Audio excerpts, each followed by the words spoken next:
Hi guys, and welcome to another episode of Kabir Considers.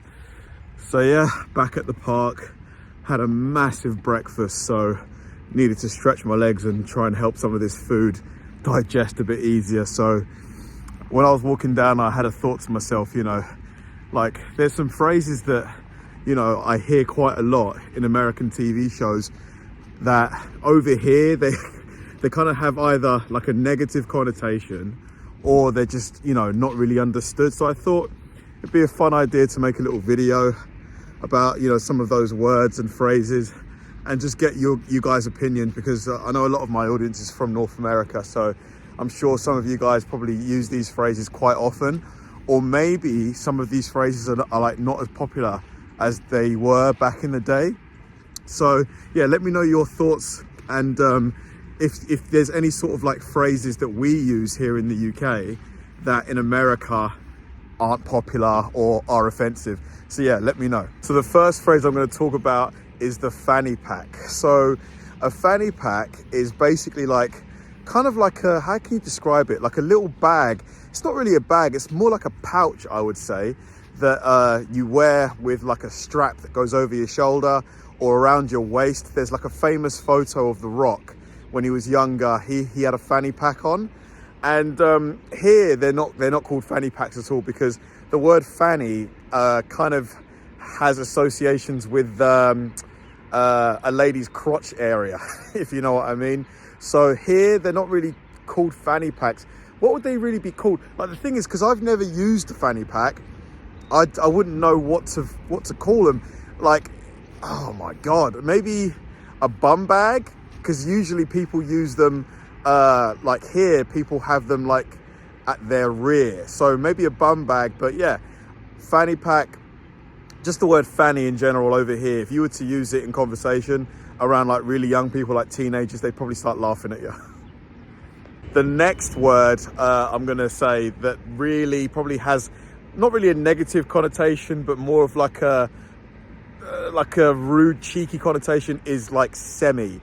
Like in America, I know a lot of Americans, like when they see those big trucks, they call them semi trucks or just semis. Like, oh, I just saw a semi going down at 80 miles an hour in a 50. Like here, the word semi, when you use it, you're describing basically, when it isn't fully like doing, he's kind of like, nah. Just what, you stupid fucking thing? Get big! Like you would say he's got a semi going on. So I'm pretty sure like in America, don't you guys refer to that as semi as well? Or is it purely like a British thing? Because yeah, like if we're talking about a semi truck, we would just call it a lorry. We would call that a lorry, or just a really big truck, but mainly lorry. Yeah. So semi, again, if you're going to use that around here in conversation, not in the way that we would use it, you'd probably get giggled at and weird looks. Another one is referring to like a kid as spunky.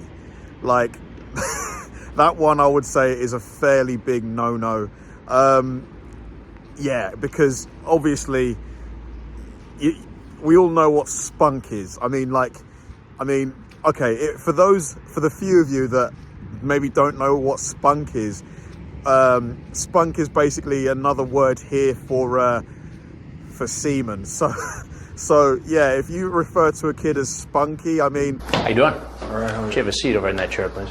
I think most people, not most, honestly, I'd wager that maybe like 30% of people, maybe younger people that watch a lot of like Netflix and other US TV shows and movies, they might know what you mean. But yeah, using like the word spunky to describe a kid might have the FBI kicking down your door.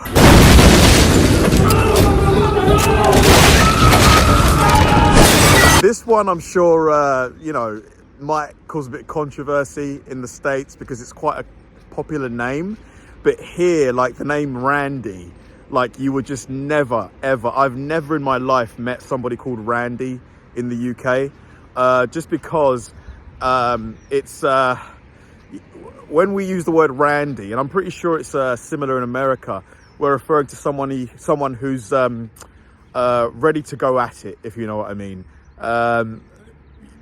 Somebody Horny. I don't want to use the word because the algorithm these days is just super sensitive. So yeah, like we would only use the word randy referring to somebody who's, you know, itching to get freaky in the sheets. So yeah, randy, you wouldn't, honestly, I can't even tell you when I last heard somebody use the word randy in conversation.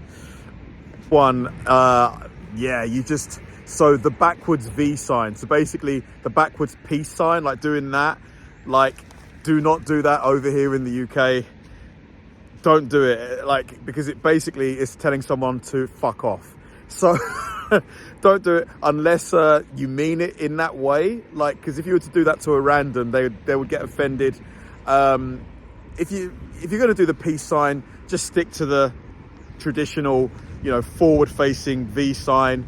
It would just save you a lot of problems. Like, especially don't do it at night. You know, don't do it at night when people probably have had a couple of pints, because there's a high chance of fisticuffs.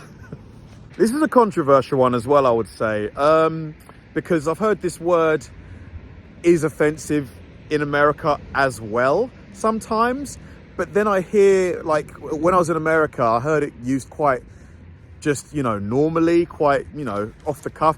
The word crap, like here, the word crap basically means like shit, you know.